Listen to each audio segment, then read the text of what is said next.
Voter তালিকায় deleted, আসেনি SIR এর এনুমারেশন ফর্ম।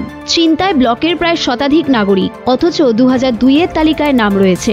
গত ত্রিস্তর গ্রাম পঞ্চায়েত নির্বাচনেও ভোট দিয়েছেন। কিভাবে বাদ হলো জীবিত নাগরিকের নাম এবং এখন কি করতে হবে এ নিয়ে দুশ্চিন্তায় প্রচুর মানুষ।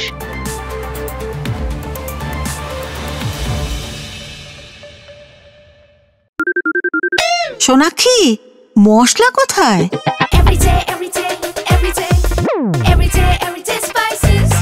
এভরিডে মশলা, দেশের স্বাদ।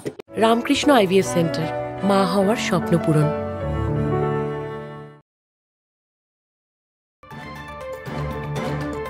পেদিয়াজতের উত্তম তালুকদার জানান, তার স্ত্রী বীণা তালুকদার জীবিত। 2002 সালের ভোটার তালিকাতেও নাম রয়েছে। 2025 সালের তালিকায় ডিলিটেড দেখাচ্ছে। 2002 সালের নাম আছে, 2025 সালেরও নাম আছে।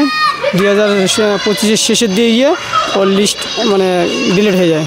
বিডিও অফিস তো গিয়েছিলেন? হ্যাঁ, বিডিও অফিস গিয়েছিলাম। বিডিও অফিস থেকে যার কাছে গিয়ে বিকাশবাবুর কাছে গিয়েছিলাম। বিকাশবাবু বলছে এখন এখান থেকে সরে যাও। কি চাচ্ছেন এখন? এখন চাচ্ছি এর কোনো একটা ব্যবস্থা হোক আপনাদের মাধ্যম থেকে।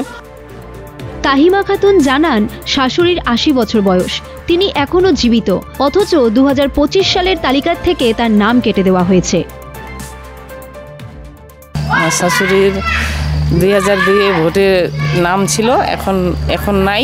ওইটাই আর কেন নাই ওইটার জন্য আসছি।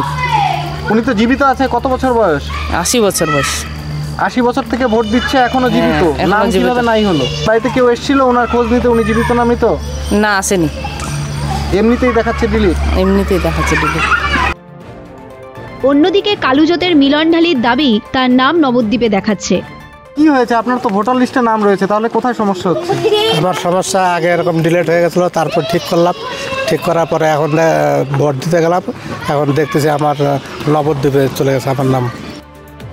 ব্লক প্রশাসন সূত্রে জানা গিয়েছে, কোনো নাগরিক মারা গেলে এলাকায় দীর্ঘদিন না থাকলে এখন সমস্যা হয়ে থাকে। পরবর্তীতে সঠিক তথ্য দিয়ে 6 নম্বর আবেদনপত্র নির্বাচন কমিশনকে জমা দিতে হয়। হিয়ারিংয়ে সব ঠিক থাকলে আবার ভোটার তালিকায় নাম তোলা সম্ভব। তবে আপাতত এই আবেদন করা যাচ্ছে না। ডিসেম্বর নাগাদ সংশ্লিষ্ট পোর্টাল চালু হবে। এমন সমস্যা যাদের রয়েছে তারা নাম ভোটার তালিকাভুক্ত করার জন্য আবেদন করতে পারবেন।